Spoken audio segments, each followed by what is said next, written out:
आषाढ़ का एक दिन तीसरा अंक, इसके बारे में आज हम अध्ययन करेंगे। इससे पूर्व में हम 2 अंकों के बारे में पूर्व में पढ़ चुके हैं। जो विद्यार्थी उनको नहीं देख पाए वो अवश्य देखिएगा। संभवतः है समस्त सामग्री है वो क्रमवार है, वो आपको मिल रही है।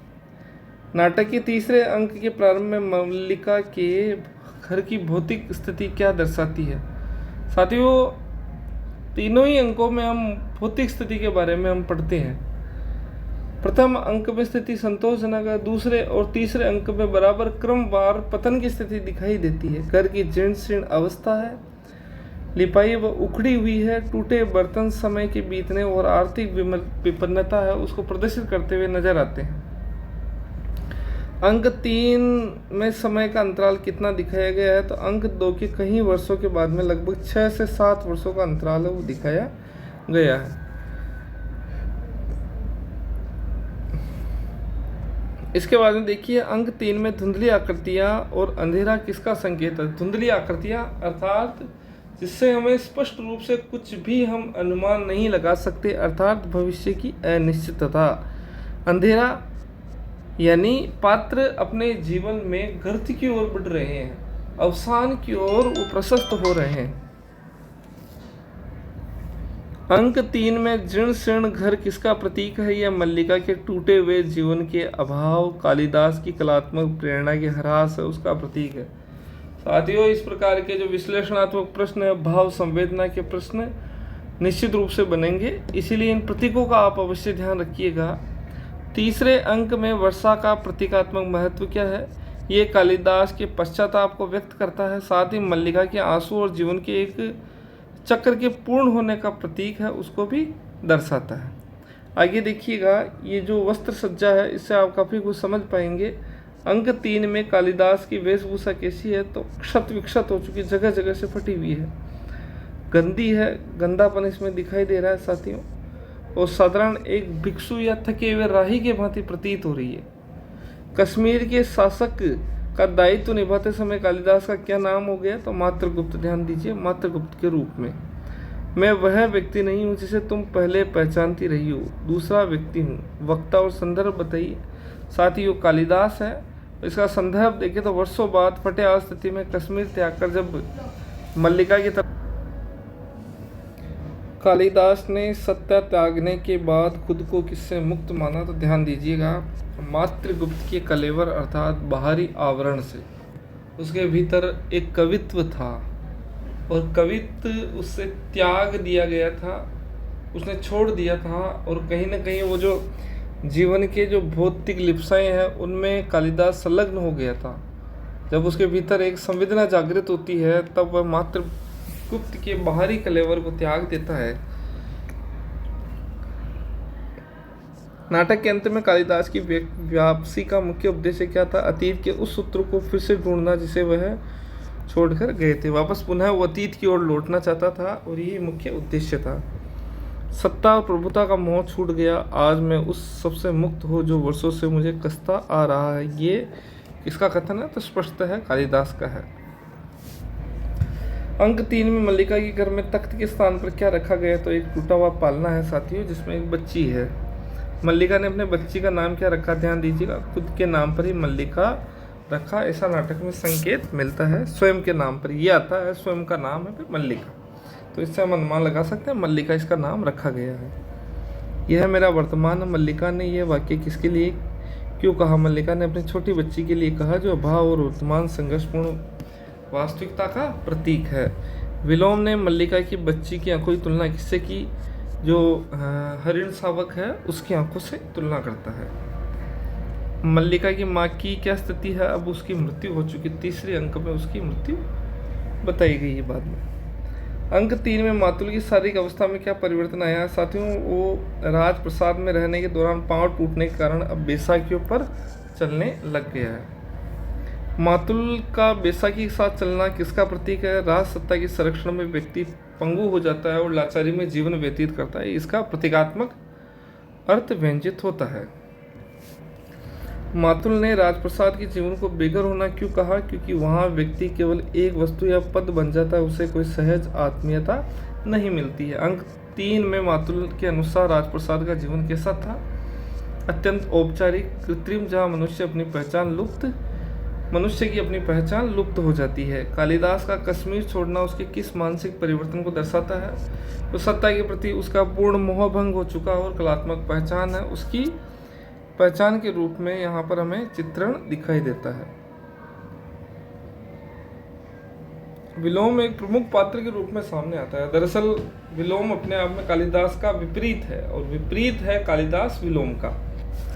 विलोम के व्यक्तित्व की मुख्य विशेषता क्या है? वो यथार्थवादी है, जो है वो स्पष्ट रूप से वर्तमान में जीने वाला है, स्पष्टवादी है। कालिदास के प्रति कहीं न कहीं जो मिश्रित ईर्ष्या भाव है वो यहाँ व्यंजित होती हुई दिखाई देती है। विलोम मल्लिका के घर में किस नशे की स्थिति में आता है? तो शराब या मदिरा के नशे की स्थिति में। विलोम की हंसी को क्या कहा गया? व्यंग्यात्मक और क्रूर सत्य की हंसी के रूप में हम पाते हैं। विलोम को मल्लिका के घर में अधिकार से आना किस बात को पुष्ट करता है? तो मल्लिका की व्यवस्था, उसका सामाजिक पतन और विलोम का उस पर हावी होना ये चित्रित करता है। विलोम के अनुसार सफल विलोम कौन है और असफल कालिदास कौन है? तो ये कालिदास और असफल कालिदास विलोम है, ये आपस में, जो कि हम पूर्व के अंकों में भी पढ़ चुके हैं। विलोम को नाटक में कालिदास का प्रतिपक्ष क्यों कहा जाता है? क्योंकि वह कालिदास की कमजोरी और यथार्थ को निर्दयता से सामने रखता है। नाटक में विलोम की उपस्थिति का क्या प्रयोजन है? नाटक के आदर्शवाद और यथार्थवाद के बीच में अंतर को स्पष्ट करना हमें विलोम की उपस्थिति से हमें ये ज्ञात होता है। बड़े सामान्य से और सीधे सीधे तथ्य आ रहे हैं साथियों, विश्लेषणात्मक सामग्री अधिक है, तथ्य कम है।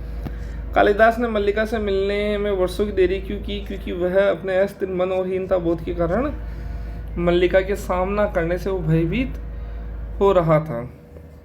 कालिदास के व्यक्तित्व में अस्थिरता का प्रमाण क्या है? बार बार वो निर्णय बदलता रहता है, पहले उज्जैनी जाता है, फिर कश्मीर और अंत में सब छोड़ देना कहीं न कहीं उसके अस्थिरता के द्योतक के रूप में हमारे सामने आता है।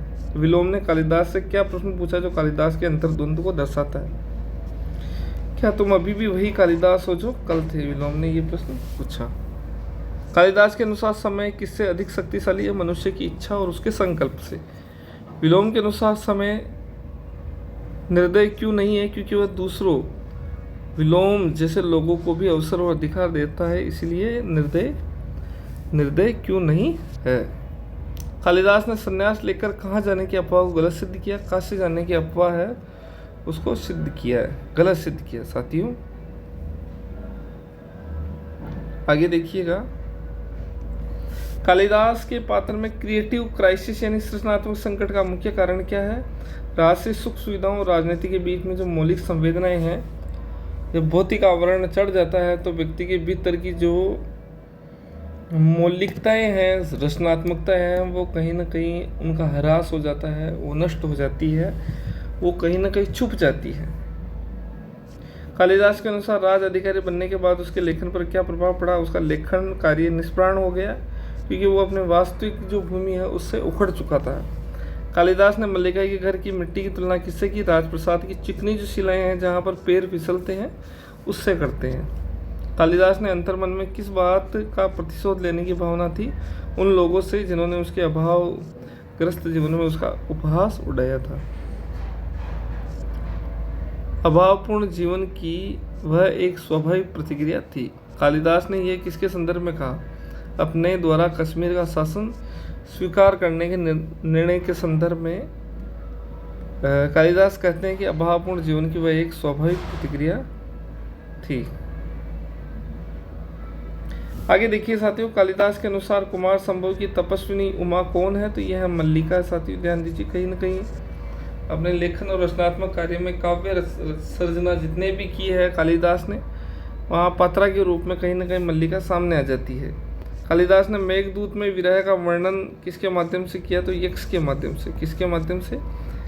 यक्ष के माध्यम से।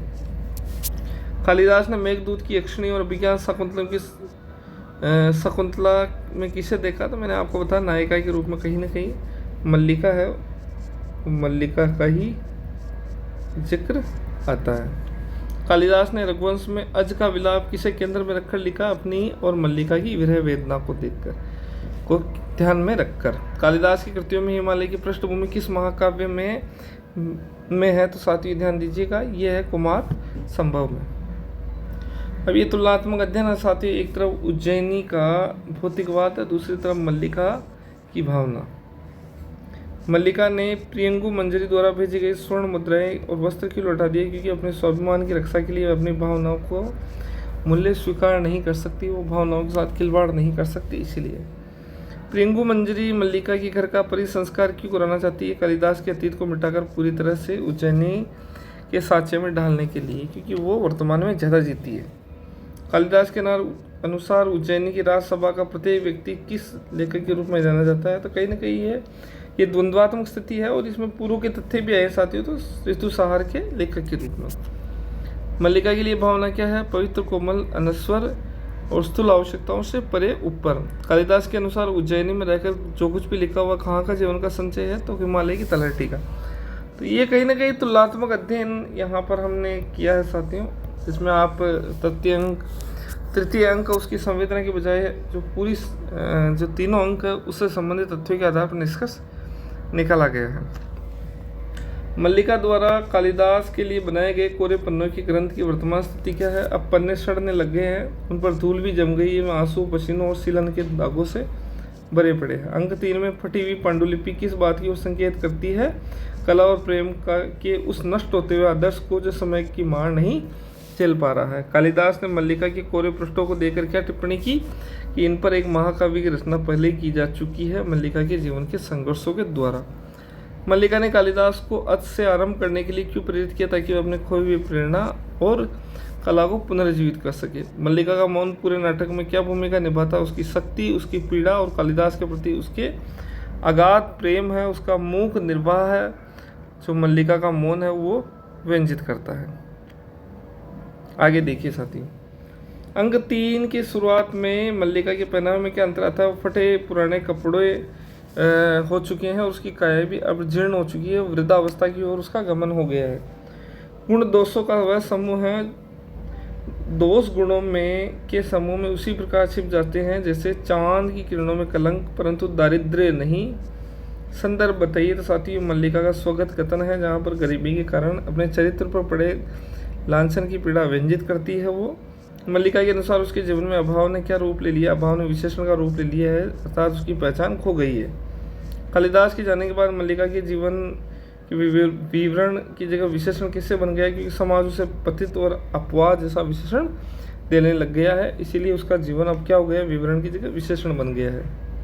मल्लिका का अतीत और उसका वर्तमान दो पात्रों के बीच बटा हुआ था। अतीत कालिदास और वर्तमान साथी विलोम और उसकी बच्ची। तो अतीत कालिदास, वर्तमान में विलोम और उसकी बच्ची। मल्लिका का त्याग उसे किस प्रकार का पात्र बना देता है? एक उदात्त पात्र है और निस्वार्थ प्रेमिका बना देता है। मल्लिका ने अपनी सार्थकता किसमें मानी है? कालिदास के बनने में, सफल होने में अपनी सार्थकता मानी है। मल्लिका के चरित्र का सबसे मर्मस्पर्शी पक्ष क्या है? उसका मौन, आत्मोत्सर्ग और कालिदास की सफलता में ही अपनी सार्थकता ढूंढना। आगे देखिएगा, मल्लिका की मानसिक स्थिति का विश्लेषण कीजिए। वह गहरी हताशा और आत्मग्लानि और कहीं न कहीं कालिदास के प्रति अब भी निष्ठा का भाव व्यंजित होता। नाटक के अंत में बिजली का चमकना और मेघ गर्जन किसका प्रतीक है? नियति की अपरिवर्तनीयता, मल्लिका के जीवन में आए पुनः एकाकीपन और अंधकार का चित्रण है। अंक 3 के अंत में कालिदास के चुपचाप चले जाने का अर्थ क्या है? यह उसके पलायनवादी स्वभाव, यथार्थ का सामना करने में असमर्थता को व्यंजित करता है। अनचाहा अतिथि संभवतः फिर कभी भी आप पूछे। वक्ता कौन है? विलोम। और किसके लिए कह रहा है? कालिदास के जाने के बाद मल्लिका से कहता है। नाटक के अंत में मल्लिका की चीख कालिदास क्या व्यक्त करती है? उसके जीवन भर की प्रतीक्षा का अंत और उम्मीद का टूट जाना कहीं न कहीं इस चीख के रूप में व्यंजित होता है। नाटक के अंत में कालिदास के चले जाने पर मल्लिका की क्या स्थिति होती है? मल्लिका अपनी बच्ची को छाती से लगाकर बिलख बिलख कर रोती है, जो इस चित्र के माध्यम से आप समझ सकते हैं। नाटक के अंत में मल्लिका द्वारा बच्ची को चूमना क्या दर्शाता है? अपनी नीति को स्वीकार करना और अपने वात्सल्य का में शरण देना ये दर्शाता है। नाटक का शीर्षक आषाढ़ का एक दिन कैसे सार्थक होता है? अंक 3 में नाटक का अंत भी आषाढ़ की वर्षा से होता है, जैसे कि शुरुआत और मध्य में होता है।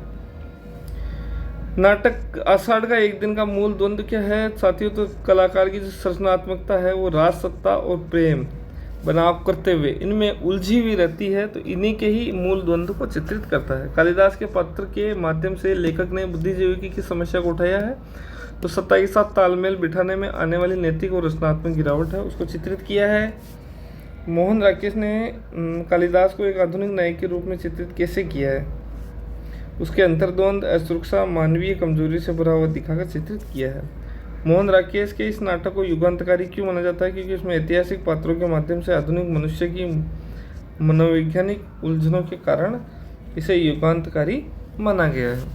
मोहन राकेश के इस नाटक को युगांतकारी क्यों माना जाता है? क्योंकि ऐतिहासिक पात्रों के माध्यम से मनोवैज्ञानिक उलझनों को उन्होंने चित्रित किया। नाटक का समापन किस प्रकार होता है? अत्यंत कारुणिक और निराशावादी भाव के साथ में।